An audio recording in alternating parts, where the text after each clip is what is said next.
आइए जानते हैं आज की कुछ अंतर्राष्ट्रीय खबरों को। पहले एक नजर आज की हेडलाइंस पर।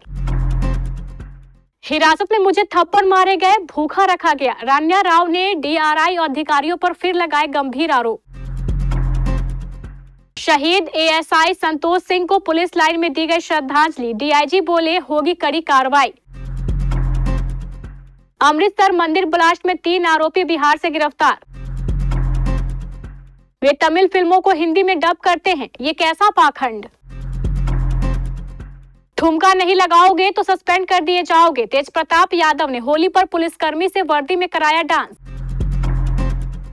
होली पर सोनीपत में बीजेपी नेता की गोली मारकर हत्या, सामने आई बड़ी वजह। अब क्या करके मानेंगे ट्रंप, इन 43 देशों के लोगों की यूएस में एंट्री होगी बैन। ट्रंप के साथ जिगरी दोस्त पीएम मोदी का भी नाम। रूस ने यूक्रेन युद्ध खत्म करने के प्रयास पर भारत को यूं किया याद। इब्राहिम अली खान और पाकिस्तानी क्रिटिक की चैट वायरल। और इंग्लैंड के खिलाफ टेस्ट सीरीज में किसे होना चाहिए भारत का कप्तान।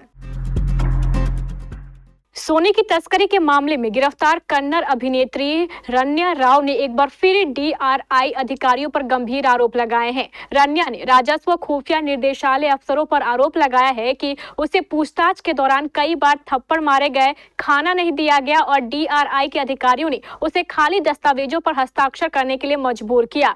डीआरआई के अतिरिक्त महानिदेशक को लिखे पत्र में रन्या ने खुद को निर्दोष बताते हुए कहा कि उन्हें झूठे मामले में फंसाया गया है। वरिष्ठ पुलिस अधिकारी की बेटी कन्नड़ अभिनेत्री रान्या राव को राजस्व खुफिया निदेशालय ने 4 मार्च 2025 को बेंगलुरु के केम्पेगौड़ा अंतर्राष्ट्रीय हवाई अड्डे से गिरफ्तार किया था। वह दुबई से 14.8 किलोग्राम सोना तस्करी कर लाने की कोशिश कर रही थी। इस सोने की कीमत लगभग 12 करोड़ रुपए आंकी गई है।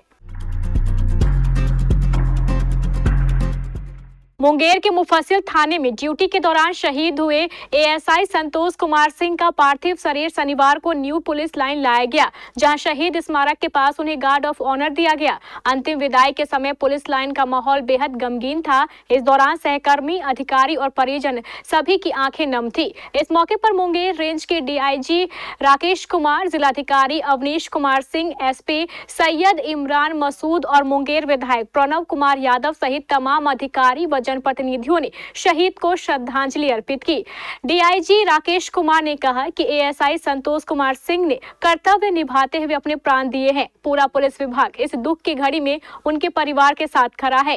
दोषियों के खिलाफ कड़ी से कड़ी कार्रवाई होगी। इस घटना में कुछ गिरफ्तारियां हुई हैं और मुख्य आरोपी की तलाश जारी है। अमृतसर के खंडवाला क्षेत्र स्थित मंदिर में देर रात हुए ग्रेनेड अटैक केस में पुलिस ने 3 आरोपियों को गिरफ्तार कर लिया है। आरोपी हथियार और ग्रेनेड की सप्लाई में शामिल थे। पुलिस कमिश्नर गुरप्रीत सिंह भुल्लर ने बताया है कि ये तीनों युवक बिहार से उस वक्त गिरफ्तार किए गए जब वे नेपाल भागने की फिराक में थे। पुलिस कमिश्नर गुरप्रीत सिंह भुल्लर ने बताया है कि 7 मार्च को एक एफआईआर दर्ज की गई थी, जिसमें 2 आरोपी पकड़े गए थे और आरोपियों से हेरोइन बरामद की गई थी। जांच के दौरान 3 युवकों के नाम सामने आए, कर्ण, मुकेश और साजन। कर्ण वीकेआई के साथ जुड़े थे और हथियार सप्लाई करने का काम कर रहे थे। हम कर्ण को फॉलो करते हुए बिहार के मधेपुरा पहुंचे और तीनों आरोपियों को गिरफ्तार कर लिया। पवन कल्याण की टिप्पणी इस वक्त खूब वायरल हो रही है। पवन कल्याण की टिप्पणी ऐसे वक्त में आई है जब भाजपा के नेतृत्व वाली केंद्र सरकार और डीएमके शासित तमिलनाडु के बीच 3 भाषा फॉर्मूले को लेकर तीखी नोकझोंक चल रही है, जो नई शिक्षा नीति का हिस्सा है। हिंदी तमिल भाषा विवाद में अब आंध्र प्रदेश के उप मुख्यमंत्री पवन कल्याण की एंट्री हो गई है। पवन कल्याण ने तमिलनाडु पर पाखंड करने का आरोप लगाया है और कहा है कि इसके नेता वित्तीय लाभ हासिल करने के लिए तमिल फिल्मों को हिंदी में डब करने की अनुमति दे देते हैं, लेकिन भाषा का विरोध करते हैं। अपनी पार्टी के स्थापना दिवस पर आयोजित एक कार्यक्रम को संबोधित करते हुए जनसेना प्रमुख ने कहा कि देश की अखंडता के लिए भारत को तमिल समेत कई भाषाओं की जरूरत है। पवन कल्याण ने द्रविड़ मुनेंद्र कड़गम का नाम नहीं लिया, लेकिन कटाक्ष करते हुए तमिलनाडु के नेताओं पर पाखंड का आरोप लगाया। पूरा देश होली के जश्न में सराबोर है। इस बीच बिहार से एक वीडियो सामने आया है। ये वीडियो है आरजेडी नेता तेज प्रताप यादव का। दरअसल तेज प्रताप यादव ने एक पुलिसकर्मी से वर्दी में डांस कराया। पटना में अपने आवास पर होली समारोह के दौरान आरजेडी नेता तेज प्रताप यादव के कहने पर एक पुलिसकर्मी नाचता हुआ नजर आया। तेज प्रताप यादव ने पुलिसकर्मी से कहा कि अगर ठुमका नहीं लगाओगे तो सस्पेंड कर दिए जाओगे। इस घटना के बाद अब सियासत शुरू हो गई है। जेडीयू के राष्ट्रीय प्रवक्ता राजीव रंजन प्रसाद ने कहा है कि जंगल राज खत्म हो गया है, लेकिन लालू यादव के युवराज एक पुलिसकर्मी को धमकी दे रहे हैं कि अगर वह उनके निर्देशों के अनुसार नाचेगा नहीं तो परिणाम भुगतने होंगे। बिहार अब बदल गया है। चाहे तेजस्वी यादव हो, तेज प्रताप यादव हो या लालू यादव के परिवार में कोई भी सदस्य हो, उन्हें यह समझने की जरूरत है कि इस बदलते बिहार के माहौल में ऐसी हरकतों के लिए कोई जगह नहीं है। हरियाणा के सोनीपत में शुक्रवार होली के दिन बीजेपी नेता मुंडल लाना मंडल अध्यक्ष सुरेंद्र जवाहरा की गोली मारकर हत्या कर दी गई। देर रात गांव में पड़ोसी ने उन्हें गोली मार दी। जमीनी विवाद को लेकर इस वारदात को अंजाम दिया गया। पड़ोसी सोनू की जमीन खरीद की रंजिश में आरोपी ने बीजेपी नेता की हत्या कर दी है। पड़ोसी ने बीती रात 3 राउंड फायर करके सुरेंद्र जवाहरा को मौत के घाट उतार दिया। सदर थाना पुलिस इस पूरे मामले की जाँच कर रही है। बता दें कि शुक्रवार को बीजेपी नेता सुरेंद्र ने अपने परिवार और पार्टी कार्यकर्ताओं के साथ होली खेली। वहीं रात को करीब 9 बजे जब वो अपने घर पहुंचे तो पड़ोसी ने पिस्टल से उन पर फायरिंग कर दी। अमेरिकी राष्ट्रपति डोनाल्ड ट्रंप ने 20 जनवरी को 47वें राष्ट्रपति के रूप में शपथ ली थी। ट्रंप की शपथ के 2 महीने होने पहले ही अब तक कई बड़े फैसले लिए जा चुके हैं, जिससे कई देशों की टेंशन बढ़ी हुई है। अब ट्रंप प्रशासन एक ऐसा फैसला लेने जा रही है जिसके तहत ट्रंप नए यात्रा प्रतिबंध पर विचार कर रहे हैं। यह प्रतिबंध 43 देशों के नागरिकों के लिए संयुक्त राज्य अमेरिका में प्रवेश को अवरुद्ध या गंभीर रूप से प्रभावित करेगा। इसमें 43 देशों की 3 कैटेगरी में रखा गया है, जिनमें अफगानिस्तान, पाकिस्तान और रूस जैसे देशों के नाम है।